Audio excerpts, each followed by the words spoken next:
안녕하세요. 대박 스페셜의 김보라입니다. 여러분 모두 주말 즐겁게 보내고 계신가요? 여러분의 그 주말을 더욱 알차고 의미 있게 만들어드리기 위해서 서울경제TV에서 대박 스페셜을 준비했습니다. 그동안 여러 전문가들의 투자 비법을 공개했던 대박 플러스. 하지만 한 주간의 강의 내용을 모두 챙겨보지 못하셨던 분들이나 본방송, 재방송, 다시 보기까지 모두 봤지만 뭔가 부족하다 하시는 분들을 위해서 대박 스페셜을 준비했는데요. 한 주간 방송됐던 대박 플러스의 모든 핵심 강의 내용만을 쏙쏙 뽑아 정리한 대박 스페셜. 오늘이 그 첫 번째 시간입니다. 오늘은 이성규 팀장, 심기원 대표, 하창봉 팀장님의 강의를 모아봤는데요. 지금 바로 확인하시죠. 네, 이제 기사를 준비를 했습니다. 네. 일단 그 첫 번째 같은 경우는 이제 여기 보시다시피 이제 영화 배경된 석공사건 무슨 일이 있었나라고 이렇게 제목의 기사가 나왔었는데요. 예. 최근에 그 부러진 화살이라고 하는 네. 영화가 좀 많이 흥행을 하고 있고, 예. 또 페이스메이커라고 해서 마라톤 그 실화 관련된 영화들도 좀 이렇게 많이 흥행을 하고 있습니다. 네. 근데 지금 여기 뭐 기사는 이렇게 나오는데요. 근데 이런 그 실화들을 가지고 이제 영화를 만들 때 굉장히 많이 흥행을 합니다. 많이 흥행을 하는 이유는 그만큼 그 우리가 몰랐던 사회적 이슈라든지 이런 것들이 많이 돌출되죠. 그리고 그런 것을 통해서 사람들이 어떻게 보면 공감대를 좀 많이 이끌어낸다라고 볼 수가 있겠습니다.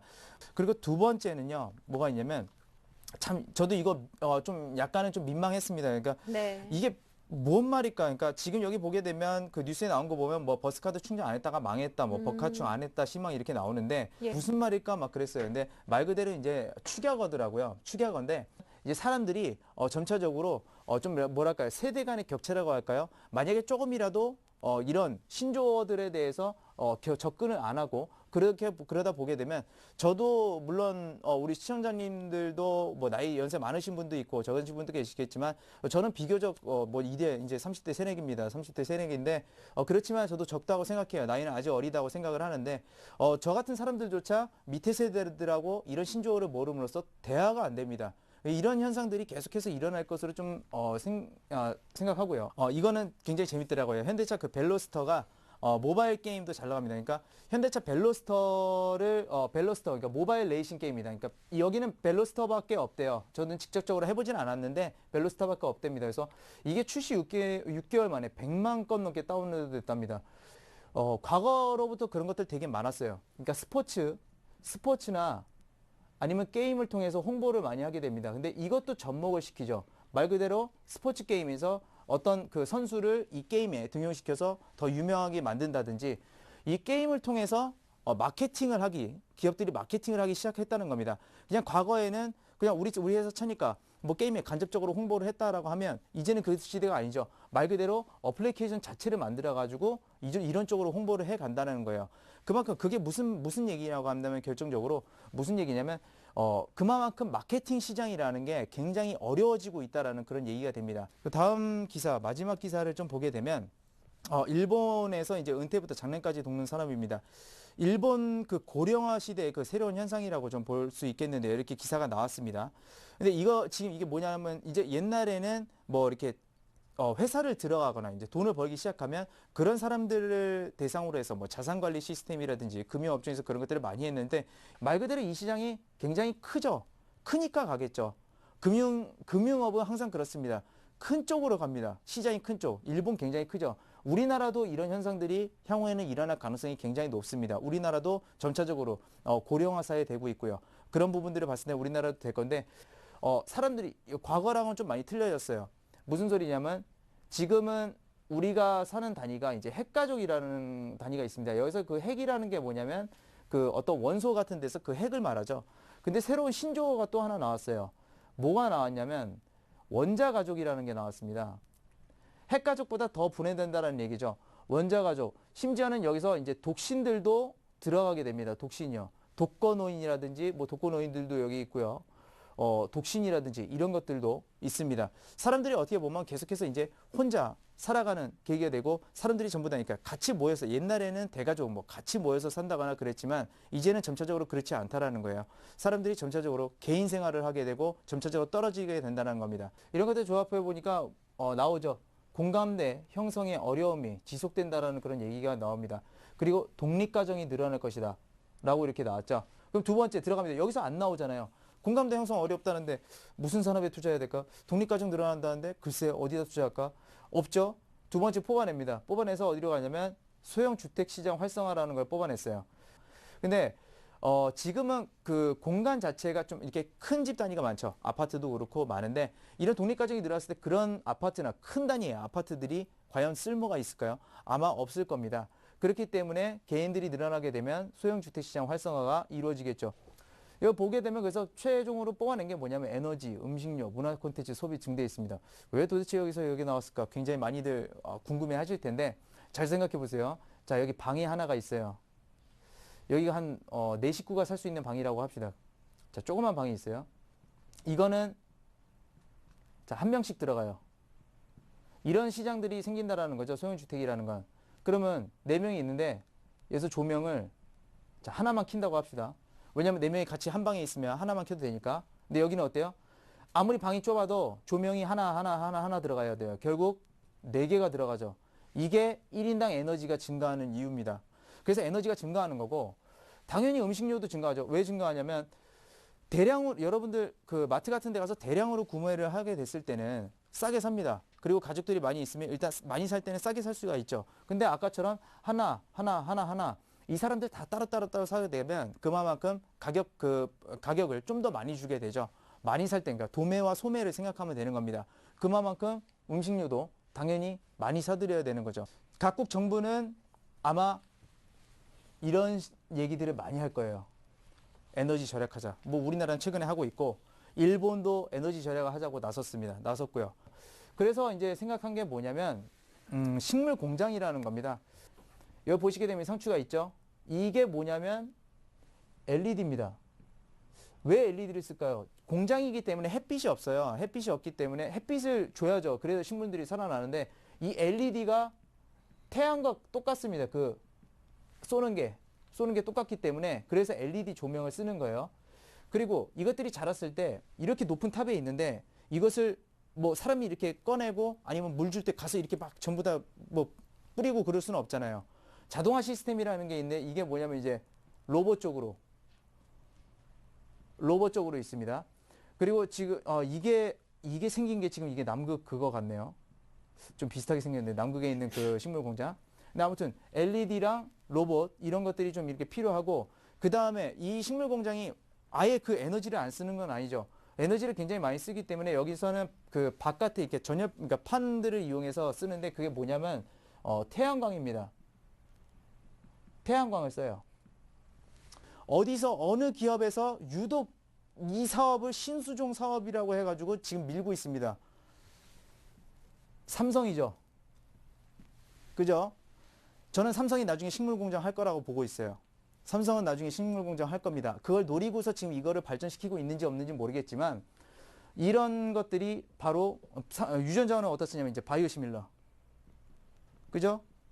자, 바이오시밀러, LED, 로봇, 태양광 다 삼성이 지금 신수종 사업으로 영위하고 있는 겁니다. 자, 이렇기 때문에 이런 그 식물 공장이 저는 이제 나중에 들어서는 굉장히 큰 폭으로 좀 성장할 수 있다고 그렇게 생각하는 바이고 제가 네. 이걸 투자할지 안 할지는 나중에 말씀을 드릴게요. 네. 오늘 좀 깜짝 놀라실 수도 있어요. 예. 자, 오디텍이라는 기업입니다. 아마 들어보신 분들도 계실 거고 안 들어보신 분들도 계실 거예요. 제가 요거 한번 말씀을 드려볼게요. 네. 오디텍이라는 기업인데 이 기업 들어보신 분들은 알 겁니다. 이 제너 다이오드라는 거예요. 예. 이게 사실은 지금부터 한 10년 전인가요? 10년 전쯤에는 우리나라에 없었어요. 이 회사 대표님이 이름이 박병근 대표입니다. 이분이 식물 공장을 알고 있다는 겁니다. 네. 식물 공장을 알고 있다라는 거예요. 사실 LED를 하면서 그냥 제너다이오드 이거는 무조건 LED 제품들에 한 개씩 다 들어가요. 디스플레이건 조명이건 무조건 들어갑니다. 무조건 들어가기 때문에 LED 산업 자체가 성장을 하게 됐을 때는 우리나라에서 1위인데 몇 퍼센트냐면 90% 차지하고 있어요. 이거 원래 일본에서 전량 수입하던 건데 오디텍이 다 가져간다는 겁니다. 근데 이 기업을 조사하다 보니까 사실 이거는 뭐 옛날에 조사를 다 이미 해놨던 건데요. 센서를 하고 있다는 거예요. 제가 예전에 그 센서 사업에 대해서 한번 말씀을 드렸을 겁니다.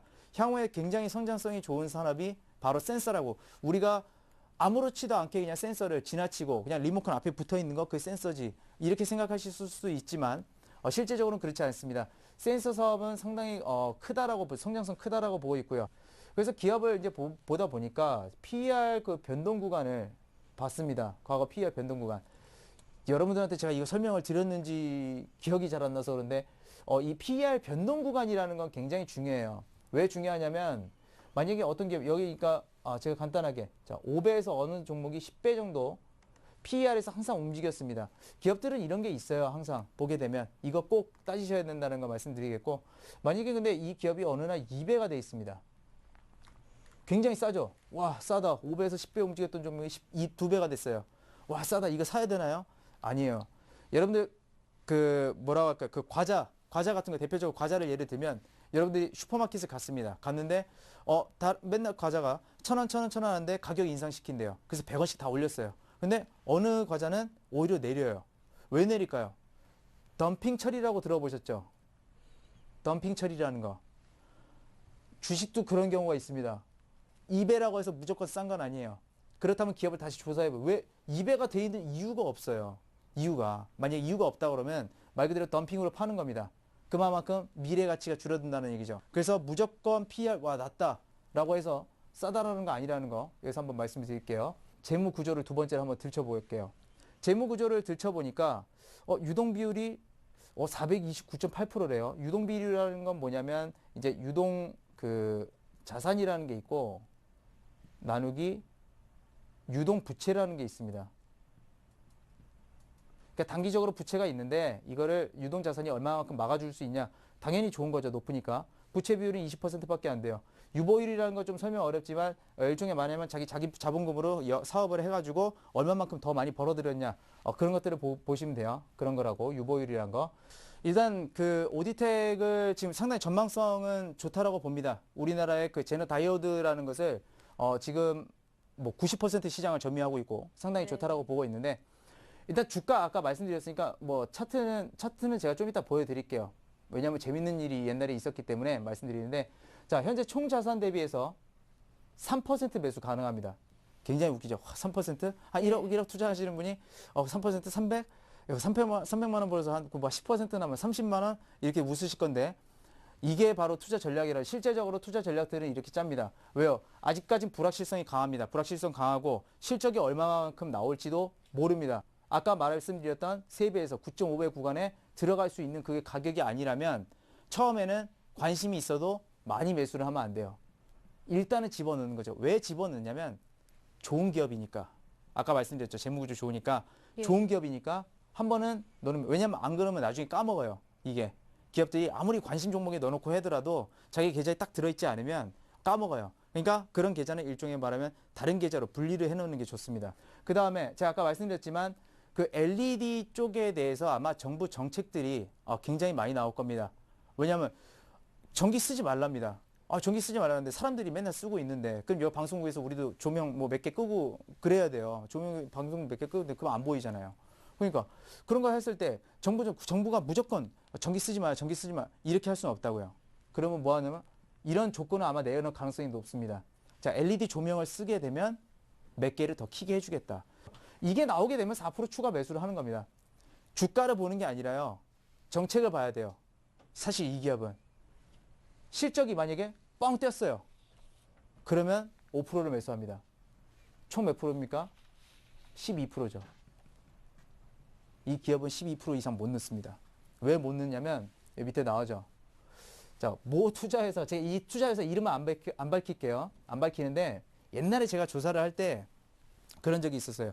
자, 모 투자회사 이 회사 600억에 인수하려고 했답니다. 그게 언제였냐면 제 차트를 한번 보여드릴게요. 여기였습니다. 이게 2010년 3월이었습니다. 이때 당시에 그 일본 대지진이 발생하고 그러면서 그 뭐라고 할까요? 그런 부분들에 대해서 굉장히 관심 많았어요. 그러니까 원자력이 터지고 오염되니까 식물 공장이 뜰 거다 하면서 오디텍이 갑자기 이렇게 막 올라가는 거예요. 그래서 그때 LED도 굉장히 좋았죠. 서울반도체도 그때 한 4만 원 넘어가 있었습니다. 그렇기 때문에 저도 이 기업에 대해서 조사를 하는데 어떤 기업이 갑자기 500억에 이 기업을 인수하겠다라고 합니다. 500억에 인수하겠다. 500에서 정확히 말하면 한 600억 사이였어요. 말도 안 되는 거죠. 이때 시가총액이 얼마냐면 1,400억 원이었어요. 저는 아마 그 사람들이 이런 분위기를 좀 알고 있었다고 봅니다. 그래서 제가 실제로 나가가지고 그 LED 조명 제품들 조사를 해봤는데 일반 조명 가격이 얼마냐면 3,000원에서 10,000원 정도 하는데 LED 조명이 얼마냐면 15,000원에서 기본 최소가 15,000원에서 30,000원 정도 하더라고요. 전기값이 아무리 싸다고 해도 사람들이 이거 안 삽니다. 여기서 키포인트는 뭐냐면 매출이 자기가 생각했을 때 조명 비싸잖아요. 이 기업을 사면 안 돼요. 그 무슨 말이냐면 삼성전자의 갤럭시 S가 만약에 1,000만 원 한다 이겁니다. 근데 성능이 좋다고 해서 사면 안 돼요. 1,000만 원짜리 누가 핸드폰 그거 살까요? 안 사는 거예요. 그 매출이 안 나와요. 그래서 회사에 뭐라고 했냐면 지켜보자라고 했어요. 보고서를 안 쓰고 지켜보자. 이거 이상하다 그래가지고 실제적으로 저렇게 폭락합니다. LED가 갑자기 그러니까 안 된다라는 거예요. 중요한 건 뭐냐면 그 시총액 지금 한번 시총액 볼까요? 시총액 얼마냐? 761억이죠. 자, 여러분들이 진짜로 매수해는 구간은 어디냐면 여기입니다. 6,000원 이하, 6,000원대 초반이에요. 5,000원대 후반하고. 그렇기 때문에 물론 지금에서 정책 나와서 갈 수도 있어요. 그렇기 때문에 제가 아까 말씀드린 거예요. 진짜로 매수해야 되는 구간은 어디냐면 5,000원 후반에서 6,000원 초반이라는 거. 이 기업 아까 그 1,900원에서 5,000원대인가 그때 이게 아까 말씀을 드렸죠. 그 부분이라는 겁니다. 그 부분이 이 회사를 가장 저평가로 매수할 수 있는 구간이에요. 실제로 보면 그 5,924원에 저점을 찍었어요. 저점을 찍었기 때문에 이 부분에서 매수하면 좋죠. 근데 1분기 실적이 나오게 되면 당연히 높여줘야 됩니다. 저가를요. 그 점. 우리 저가를 반드시 높여줘야 된다는 거. 그리고 그 아까 세 가지 말씀드렸죠. 지금 7,800원인데 저는 근데 3% 글쎄 안 샀으면 좋겠어요. 제가 이런 말 하는 거 처음이죠. 아마 여기서 뭐 지금 사도 되고 지금 저평가에 사도 되고 딴 데는 또 사도 또 나중에 되면 또 이렇게 실적 발표하면 또 사고 그러자라고 하지만 저 지금 얘기하죠. 왜 사면 안 되냐면 지금 시장이 완전 대형주로 돌아섰어요. 코스닥 테마주들 무분별하게 실적도 없이 올라갔다가 무분별하게 지금 떨어지고 있습니다. 아마 주도주들이 계속해서 코스피 시장으로 지금 1.8% 올랐어요. 오늘요. 코스닥 시장 나오나요? 아직 안 나와요. 활동 코스닥 시장 오늘 떨어졌죠. 그만큼 코스피를 자금이 몰립니다.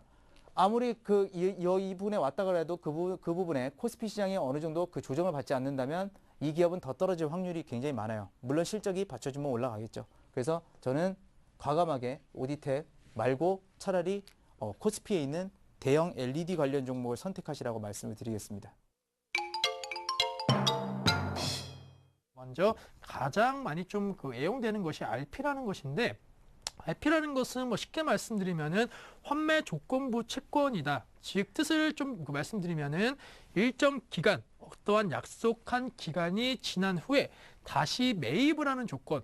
그러니까 우리가 채권을 발행하게 되면은 뭐 채권을 발행 기간이 있을 거고 그 발행된 채권을 사주는 수요자가 있을 건데 이 발행 기간이 수요자한테 내가 일정 기간 뭐 얼마가 됐든 간에 일정 기간 이후에 내가 발행한 채권을 다시 한번 재매수해 주겠다라는 그러한 조건이 붙는 채권이 바로 RP다라고 말씀을 드리겠고 수요자가 단기 자금을 조달하는 금융 거래 방식입니다.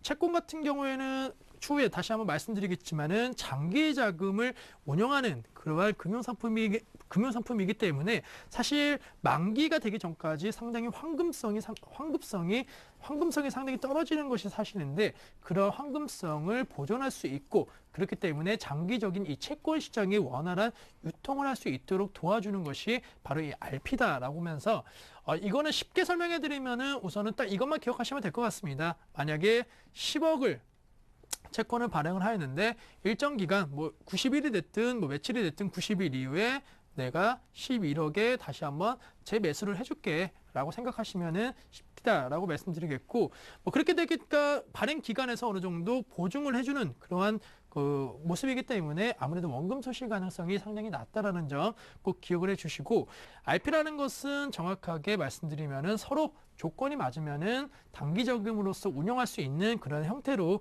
취급된다라고 말씀을 드리겠습니다. 따라서 RP에 대해서 말씀드렸는데 그렇다면 RP는 어떠한 종류가 있냐라고 좀 말씀드리면은 역시나 크게 두 가지 종류가 있다라고 말씀을 드리겠습니다. 먼저 수시 RP와 기간 RP 차이점을 아셔야 되는데 앞서 말씀드린 대로 종류 뭐 여러 가지가 있겠지만은 크게 두 가지로 나눈다. 그것은 일정 기간이 있냐, 일정 기간을 정해 놓았냐, 그리고 일정 기간이 있냐라고 하는데 수시 RP 같은 경우에는 정확하게 일정 기간이 없다. 따라서 언제든지 뭐 돈을 찾을 수 있다라는 장점이 있는가 하면은 기간 RP 같은 경우에는 말 그대로 어느 일정 기간을 정해놨다는 거에서 큰 차이점이 있다라고 말씀을 드리겠습니다. RP와 함께 또 많이 하는 것이 CP입니다. CP 같은 경우에는 이것만 딱 기억해 주시면 될 것 같은데 신용도 뭐 우리나라로 뿐만이 아니고 뭐 국제적인 뭐 신용평가 회사들이 많은데 그에 따른 신용도가 양호한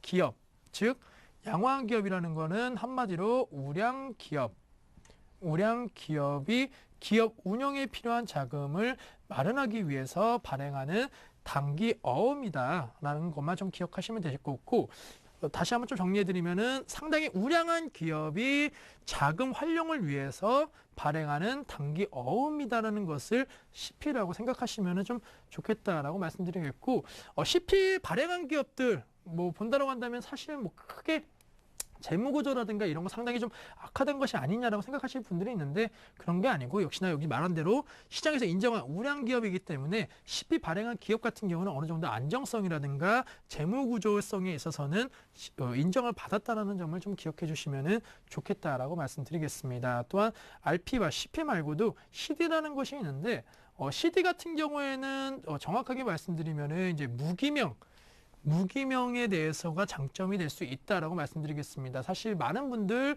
은행 가셔갖고 뭐 예적금 하시면은 가장 먼저 하는 것이 바로 계좌라든가 뭐 이런 것을 만드시는 것이 있는데 뭐 은행 가시면은 당연히 본인 계좌라든가 아니면은 뭐 가족 계좌로 이름, 명의를 개설하는데 요 CD 같은 경우에는 이러한 이름이 없다. 그러니까 내가 만약에 CD를 구입을 하고 남한테 그냥 줘도 이 남이 CD 양도성 예금금 증서 갖고 있으면은 돈을 받을 수 있다라는 것이 상당히 장점으로 활용이 된다라고 말씀드리겠고 최근에는 아니지만은 뭐 여태까지 뭐 어느 정도 기업이라든가 그리고 뭐 돈 세탁 관련된 부분에 있어서 이 CD 영화 같은 거 뭐 가끔 뭐 범죄 영화라든가 이런 거 보시면은 뭐 CD 같은 거가 뭐 그 한 박스에 뭐 우리가 돈과는 좀 다른 그러한 증서 같은 거 많이 보셨을 텐데 그것이 바로 이 양도성 예금 증서이다. 그만큼 이름 누가 샀는지가 관계가 없기 때문에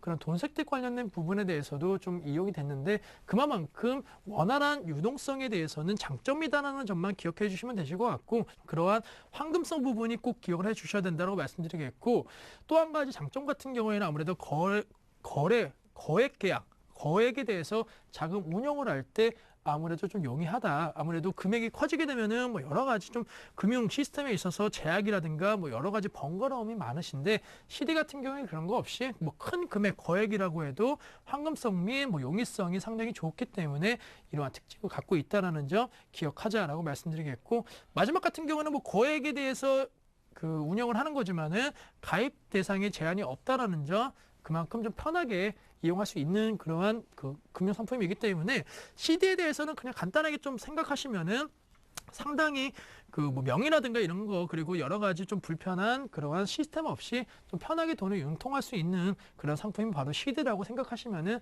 조금 더 이해가 빠르지 않을까라고 좀 정리를 해드리겠습니다. 레버 카운트라는 것은 뭐 정확하게 뜻보다는 좀 쉽게 설명해 드리면은 1:1 계좌 관리 서비스다. 뭐 최근에 여러 가지 뭐 증권사라든가 그리고 금융회사에서 많이 나오고 있는 것이 뭐 자산 관리다 그리고 개인 관리다 철저한 맞춤형 서비스다 뭐 이런 얘기가 많이 나오고 있는데 그러한 서비스의 선두주자가 바로 레버 카운트라는 점 기억을 해 주셔야 되고 레버 카운트도 뭐 여러 가지 종류가 있습니다. 하지만 우리가 흔히 접할 수 있는 것은 크게 두 가지로 나눌 수가 있는데 바로 PB형 레버 카운트와 그리고 잘 아시는 자문형 레버 카운트가 있다라고 말씀드리겠습니다.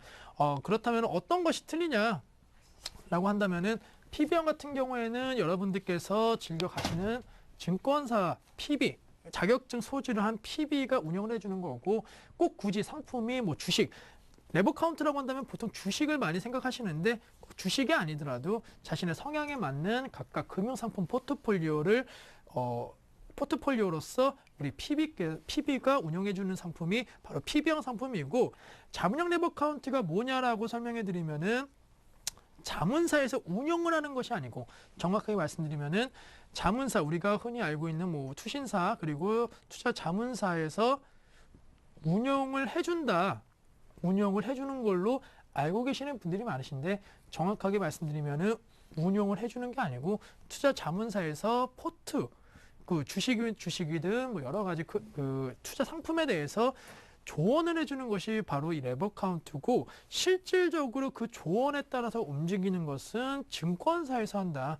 아무래도 뭐 여러 가지 그 증권사에서 부서가 있는데, 또 이 자문형 레버 카운트를 또 운영해주는 또 그런 부서가 있다라는 점 기억하시면서, 증권사에서 운영을 하되 투자에 대한 조언은 투자 자문사에서 해준다라는 거 꼭 기억을 해주셔야 된다라고 말씀드리겠습니다.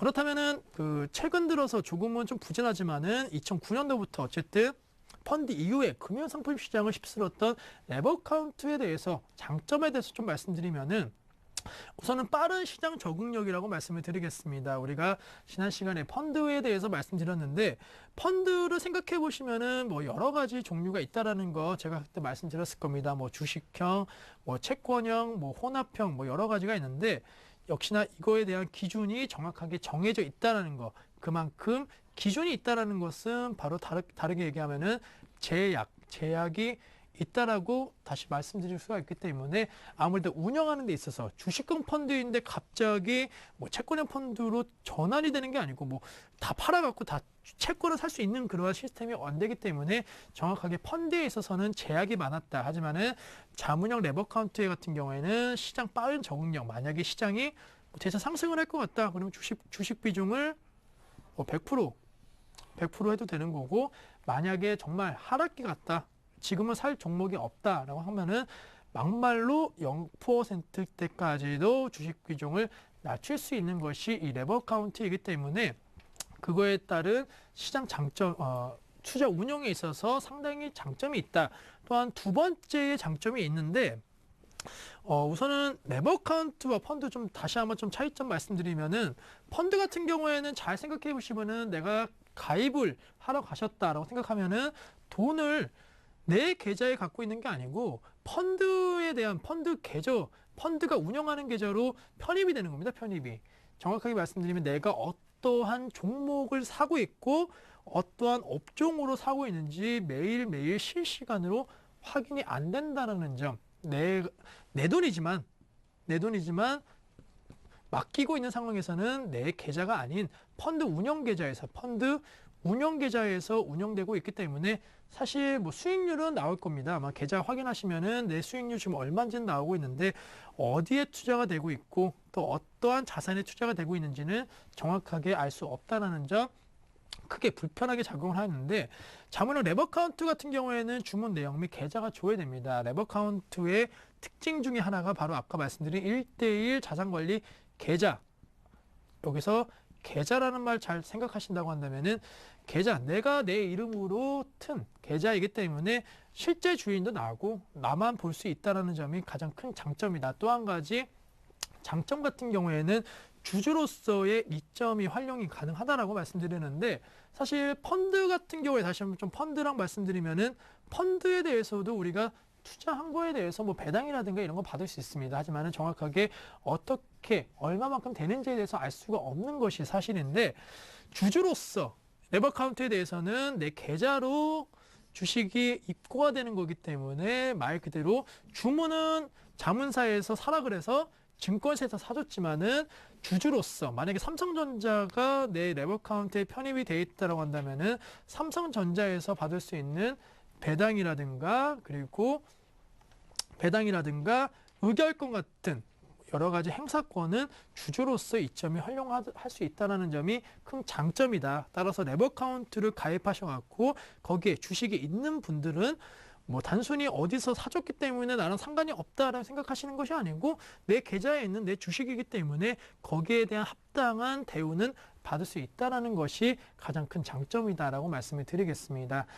또 한 가지 뭐 여러 가지 장점이 있겠지만은, 우선은 뭐 장점 정도는 이 정도로 말씀을 드리고, 단점에 대해서도 좀 말씀을 드려야 되는데, 우선은 가장 큰 단점이라는 것은 역시나 고위험 상품이다라는 걸 좀 기억하셔야 될 것 같습니다. 대부분 앞서 말씀드린 대로 지금 시장 같은 경우에는 주식 비중이 상당히 높은 것이 사실이기 때문에 수익이 만약에 많이 나면은 극대화되는 것이 자문형 레버 카운트고, 손실이 나도 시장 대비 앞서 말씀드린 대로 주식 비중을 100% 그리고 뭐 0%까지 움직일 수가 있기 때문에 손실이 난다라고 한다면 시장 대비 초과 손실이 날 수 있다는 점을 기억하셔야 된다고 말씀드리겠습니다. 뭐 두 번째 같은 경우에도 좀 비슷한 얘기인데, 앞서 말씀드린 대로 원금 손실 가능성이 상당히 높다라는 거 꼭 기억해 주셔야 된다는 점. 사실 펀드 같은 경우에는 뭐 인덱스라고 말씀드렸기 때문에 오늘 손실 뭐 그리고 내일 이득 뭐 이렇게는 변동성이 그렇게 크지는 않습니다. 뭐 꾸준하게 좀 추세가 형성이 되면서 손실이라든가 마이너스 뭐 이런 것이 나오기 때문에 크게 뭐 오늘 내일 수익률이 달라지는 건 아닌데, 레버 카운트 같은 경우에는 역시나 주식 비중이 어떻게 되냐, 이 주식 비중에서도 어떠한 A라는 종목과 B라는 종목의 주식 비중이 어떻게 되는지에 따라서도 다른다. 수익률이 극명하게 다른다라고 말씀을 드리겠고, 똑같은 날 만약에 뭐 1월 2일 날 똑같이 가입한 사람이라고 하더라도 수익률은 완전히 다르다라고 말씀을 드리겠습니다. 호가, 우리 주식 하시는 분들 아시겠지만은 똑같이 주문에 들어가도 내가 매수와 매수 단가가 얼마인지, 이 조그만 종목 같은 경우는 상당히 좀 큰 차이가 나기 때문에 이 매수 단가가 얼마인지에 따라 갖고 수익률이 분명히 갈릴 수 있다는 점, 큰 단점이다라고 말씀드리면서, 오늘 차 같은 경우에는 거치시 상품 중에서 특히나 고액 자산가 가들이 많이 한다라는 레버 카운트에 대해서 알아봤다. 따라서 다음 시간 같은 경우에는 채권가 그리고 ELS 같은 것도 좀 알아보는 그런 시간 갖도록 하면서, 고액 자산가 그리고 거치식에 대해서 정확하게 좀 궁금증을 갖고 계신 분들을 다시 한번 좀 풀어드리는 시간을 갖겠다라고 좀 정리해 드리겠습니다. 제가 사실 지난번에 준비를 많이 했었는데 오늘은 조금 더 준비를 더 많이 했다는 걸 미리 말씀드리겠고, 이왕 우리가 비싼 케이블 수신료 내면서 정권 텔레비전 보시면 조금이라도 하나의 어떤 팁이 있어야, 자기한테 유리한 게 있어야 어떤 그 도움이 되지 않을까 싶어서 제가 2회에 걸쳐 준비를 했다 말씀드리겠고요. 한번 보겠습니다. 잠깐 이 상태에서 한번 잠깐 업계라 그래야 될까요? 한번 짚어보겠습니다. 제가 일부러 이니셜 쓴 거는 미리 제가 양해를 구한다 말씀드리지만, 눈치 있으신 분은 잽싸게 아실 겁니다. 국내 1위 유일한 상장에서 H사가 있습니다. 거의 뭐 독점입니다. 이 친구들은 사실은 종편, 최근에 작년 12월 달에 나왔던 어떤 종편도 이 방송에서 나오는 일부 코너는 못 따라갑니다. 유일한 상장에서 말씀드렸고, 그리고 나면 뭐 S모 회사 뭐 이렇게 쭉 있습니다. 저희 서울경제 같은 경우도 항상 중상위 정도를 하고 있다는 거 제가 미리 말씀을 드리겠습니다. 그리고 기타로 보면 제가 느낀 건데, 시청자분들이 여기서 돈 까먹는 것도 많습니다만 여기서도 죄송합니다, 많이 까먹습니다. 요건 뭐냐 하면 케이블 업체가 아니고 인터넷 IPTV라 그래가지고 무슨 이니셜을 제가 써야겠네. B 무슨 TV, 무슨 강남 무슨 TV, 무슨 TV 하면서 온라인 전용 방송이 있습니다. 계속 ARS 나오고 문자 나오는 건데, 근데 이 친구들은 제가 조금 안 좋은 소리 하면 여기보다 더 심합니다. 왜? 안 보이니까. 솔직히 여기 방송에 나오는 사람들은 그래도 혹시나 뭐 저 같은 경우는 그런 생각 안 합니다만, 내가 추천한 종목이 빠졌습니다. 그런데 그 다음날 내가 시청자 종목 상담하는데 시청자 갑자기 전화해서 막 욕할까봐 그래도 신경을 씁니다. 근데 이 친구들은 안 보여요. 인터넷에 사진만 번들번들합니다. 뽀샵 많이 돼가지고. 제가 옛날에 솔직히 많이 속았습니다. 실물 몇 번 보고. 남자는 더 심합니다. 제가 미리 말씀드릴게요. 조금 심하다 말씀드리고, 정권사 자체 방송이란 건 뭐냐면, 정권사들이 위탁 부문에서 수익이 안 되다 보니까 키움증권이라든지, 바로 설명을 해버렸네요. 키움증권이라든지 중소형 정권사들이 자체적으로 좀 유능한 그 직원들을 등용해가지고 자체 방송을 시킵니다. 그래서 그 증권사의 계좌가 있는 고객에 대해서 종목을 확 날려줍니다. 근데 뭐 솔직히 어느 방송사를 떠나서 어떤 종목이라든 내용의 질은 차이가 없는데 약간씩은 차이 있다는 걸 제가 말씀을 드리겠습니다. 대충 이 정도 하시고요. 방송 컨셉은 제가 저도 조금 방송을 많이 하고 있습니다만은 제가 전 정권 방송을 다 모니터링 해본 결과, 수년간의 개원해 본 게 큰 흐름에서는 한 5가지 정도의 카테고리가 있더라 말씀드리겠습니다. 어떤 시황입니다. 시황은 기본이죠. 뭐 유럽이 어떻더라, 미국이 어떻더라, 오케이. 어제 버냉키가 또 뭐 하더라. 그 다음에 중요한 건 시청자 가장 관심이 많은 거 2개. 그래 시장 어떤 데 올라가니? 뭐 살까? 종목 추천 들어가요. 올라간 데 샀는데 물렸어. 어떡할까? 팔까? 예, 종목 3당 들어갑니다. 그리고 조금 더 재미를 붙이기 위해서 패널들의 죽음의 장소, 종목 배틀 들어갑니다. 근데 대부분이 종목 배틀 코너는 장수를 못합니다. 이거는 제가 꼭 시청자분 잘 보시면 압니다. 종목 배틀은 코너가 1년 이상 못 갑니다. 왜 못 가는지는 말씀드리면 종목 배틀에 나오게 되면 대부분이 두 가지입니다. 그게 자존심 문제가 있기 때문에 배틀에서 이기기 위해서 개별주를 갖고 오는데 그게 하한가를 가고 몇 번 좀 급락을 하게 되면 심리적으로 쫄아버립니다. 그게 하나 있고 또 한편으로 배틀에서 지는 한이 있더라도 나는 덜 까먹겠다 싶어서 약간 무거운 주식을 오고 나면 그 코너가 또 죽습니다. 그래서 이런저런 이유로 배틀 코너는 원래 잘 못 갑니다. 하지만은 배틀 코너라는 거는 보실 때 어떤 걸 보셔야 되느냐, 종목을 보시는 게 아니라 그 종목을 분석하는 그 친구의 그 전문가의 분석 능력을 보는 겁니다. 아, 삼성전자 스마트폰 잘 팔려서 올라간다. 이렇게 단순하게 접근하는 친구가 있고 또 한편으로는 살 게 삼성전자밖에 없으니까 삼성 올라간다. 근데 두 개가 누가 답이라고는 할 수 없습니다. 삼성전자 스마트폰 잘 팔려서 올라간다는 사람 좀 있어 보이나요? 그건 별거 아닙니다. 주식은 결과적으로 갖다 붙이기 나름이라는 거 말씀드리면서 배틀 코너는 실제적으로 수명이 그리 길지는 않습니다만은 어느 정도 그 종목의 내용에 대해서 포커스를 맞추시고 뭐 지금 이런 대박 플러스나 이런 것처럼 보통 밤에 하는 종목 강의 프로그램이 있는데 강의 프로그램 같은 경우는 조금 지겹더라도 보시게 되면 실제적으로 도움이 된다 말씀드리겠고, 자, 누가 방송에 나오는가 제가 또 분석을 했죠. 사흘 밤을 샜습니다. 누가 나오는지 다 조사를 했는데 가장 많이 나오는 게 이제 증권사 직원들이 사실 많이 나오죠. 증권사 직원이 많이 나오고 이제 방송사에 대부분 여의도에 많이 몰려 있습니다. 물론 그 주변 몰려 있는데 증권사 직원은 크게 두 부류입니다. 제가 크게만 나눴는데 보통 리서치 직원들이 나옵니다. 무슨 연구원들 나오고 또 하나가 리서치 센터장 같은 경우는 특집 코너로 가끔 나옵니다. 폭락, 폭등, 연초, 월말 나오고 증권사 직원들은 거의 다 이제 지점에 있는 직원들이 보통 많죠. 이렇게 많이 나온다 말씀드렸고 또 하나가 이제 전문가 활동을 하시는 분들이 좀 많이 나오고요. 그리고 이제 또 비제도권. 사실 제도권, 비제도권은 크게 중요한 건 아닌데 금융이라는 것이요. 들어갈 때 어렵진 들어가보면 아무것도 아닌데 은근히 진입 장벽이 높은 데입니다. 그래서 이런 말을 좋아하시더라고요. 사실은 저도 그랬기 때문에 부인은 안 하겠습니다. 그래서 비제도권 사람들이 있고 뭐 기타 이렇게 있습니다.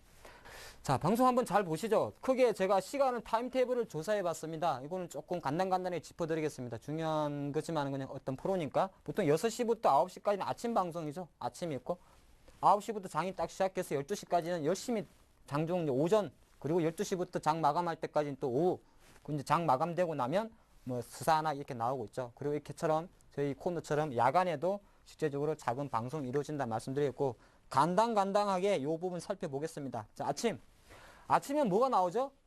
제가 팁을 말씀드리겠습니다. 아침 방송 같은 가장 좋은 게 밤새 유럽이 올랐네 내렸네 그리스 망했니 이런 거 해외 시장이 나옵니다. 그리고 이거는 거의 방송사 비슷비슷해요. 그러고 나서 전일장 어땠냐? 이렇게 해줍니다. 간단간단 요약해주고 오늘장 어떨 것 같네?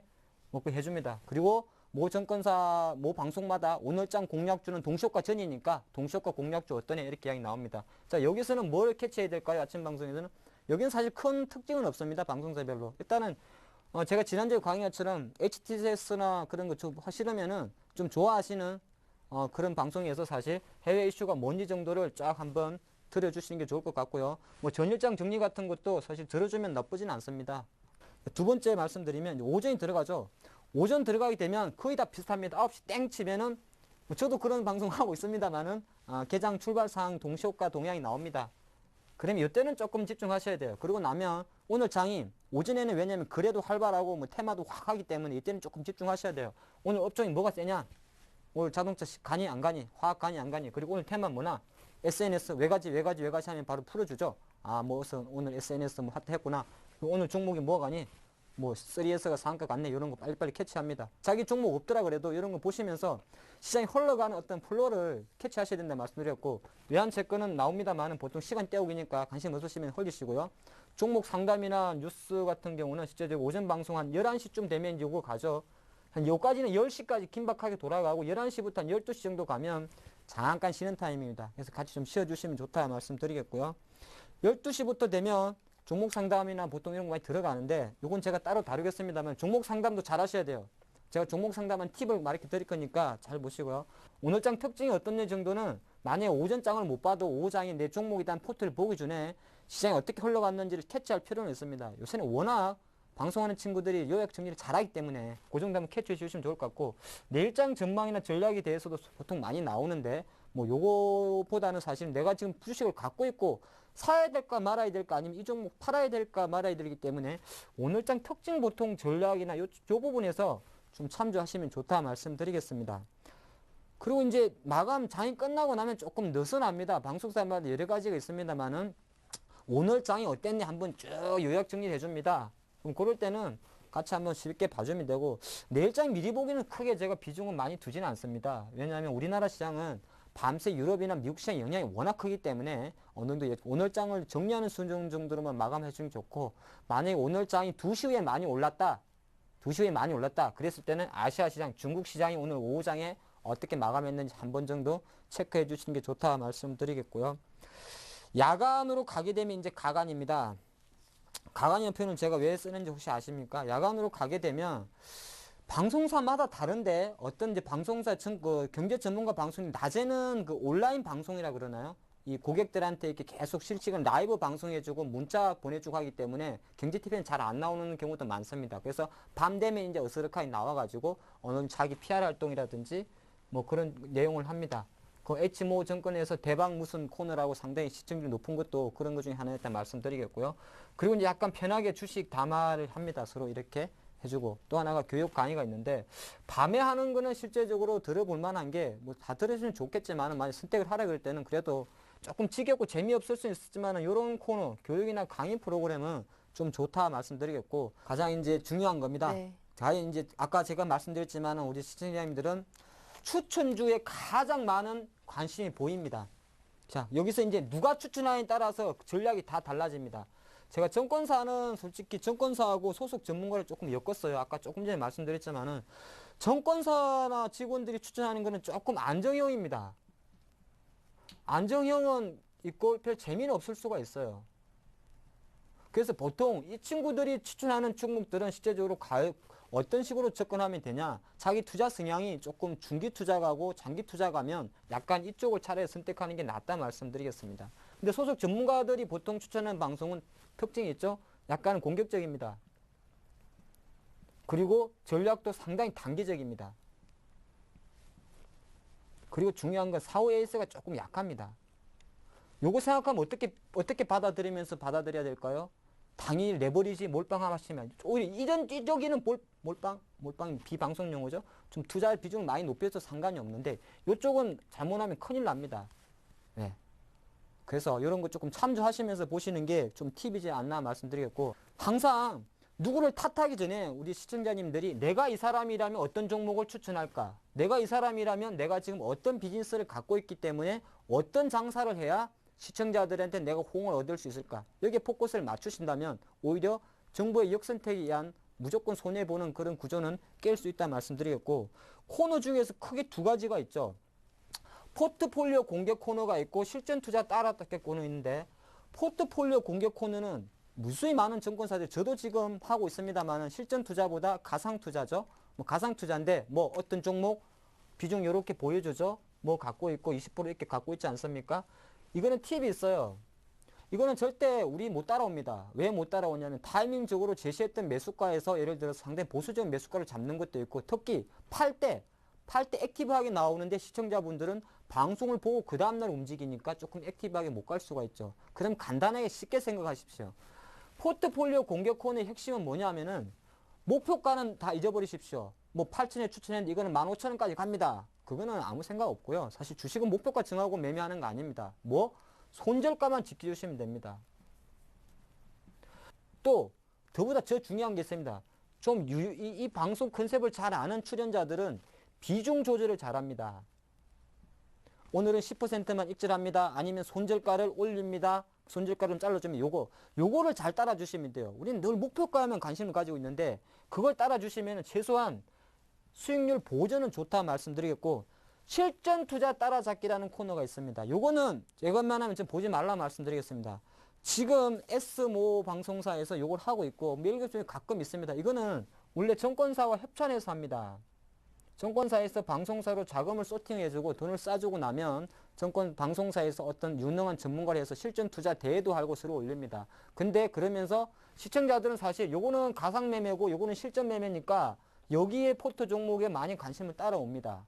근데 거꾸로 한번 생각을 해보십시오. 내가 내 자산을 운용하는데 내 계좌를 오픈시키면서 매매하게 되면 어떤 생각이 생길까요? 그거는 오늘 저녁에 잘 생각해 보십시오. 잘 될 수도 없고 잘 돼도 나중에 꼭 문제 생기고 항상 잘해야 시장보다 조금 잘하고 못해도 못합니다. 전혀 제가 도움은 별로 안 된다는 말씀 드리겠습니다. 잊어먹지 마시고 오늘 저녁에 가끔 텔레비 방송 끝나시고 나면 왜 이거를 따라하지 말라 그러는지는 잘 한번 생각해 보십시오. 굳이 내가 잘하는데 내 계좌를 오픈해서 그것도 방송을 통해서 오픈해서 보여줄 필요가 있을까? 예, 여기 한번 포커스를 만들겠고요. 마지막으로 종목 상담. 앞으로 저도 종목 상담을 많이 받습니다만은 종목 상담 어떻게 하는지 요령이 있습니다. 혹시 저를 많이 보신 분이라면 아실 텐데 앞으로는요 이렇게 한번 재미삼아 해보세요. 절대 방송사에 요청을 할 겁니다만은 매수가를 공개를 안 해보십시오. 참 신기합니다. 자, 어떤 종목이 OCI가 있습니다. OCI가 있어요. 근데 제가 만약에 패널로 나왔습니다. 지금 OCI가 25만 원을 합니다. 들고 갈까요? 팔고, 질문은 들고 갈까요? 계속 가져갈까요? 팔까요?입니다. 근데 만약에 매수가가 20만 원, 21만 원이다. 그리고 우리 반대로 매수가가 31만 원이다. 자, 출연자의 멘트가 달라집니다. 뭔가 파고시나요? 당연히 달라집니다. 아, 어느 순간 내가 받아들인 종목이 매수가보다 수익이라고 든 순간 조금 좋은 이야기를 해줍니다. 그리고 악재란 이야기가 나왔을 때는 사실 손해났을 때는 업황 이야기가 길어집니다. 기다려 보시죠. 자, 여기 나쁘다는 소리가 아니라 사람의 심리가 그렇답니다. 그럼 오히려 그것을 우리 시청자분들은 거꾸로 해석하십시오. 매수가를 입으로 제가 정말 잘 보고 계십니다. 머리를 조금 써보세요. 똑같은 방송사가 됐든 아니면 똑같은 날 그 종목에 대해서 두 번을 보내십시오. 한 번은. 제가 이런 것까지 가르쳐 드리네요. 25만 원짜리를 한 번은 매수가 21만 원에 그리고 한 번은 매수가 31만 원 하시고 그 전문가가 나올 때 동일하게 한 번 두 번 다 때려 보십시오. 최소한 일주일 이내. 그러면 그 멘트가 어떻게 나오냐에 따라서 이 사람을 멘토로 삼아야 될지 안 삼아야 될지 바로 나옵니다. 이렇게 보시면 좋을 것 같고요. 그래서 가장 기본 주식 중에 매수가는 일어나는 그 매수가는 잊어버리라는 그 발상을 종목 상담 코너를 통해서 활용했을 때는 정말 자기한테 맞는 그런 유능한 어떤 멘토링을 좀 찾을 수 있다 이런 말씀 드리겠습니다. 네, 지금까지 대박 스페셜 세 분의 핵심 강의만을 들어봤는데요. 여러분 도움 많이 되셨나요? 앞으로도 더욱 알찬 강의 내용을 통해서 여러분께 도움 많이 드릴 테니까요. 기대 많이 해주시고요. 2012년도 대박 스페셜과 함께 하시면서 꼭 성공 투자하시길 바랍니다. 함께 해주신 여러분 고맙습니다.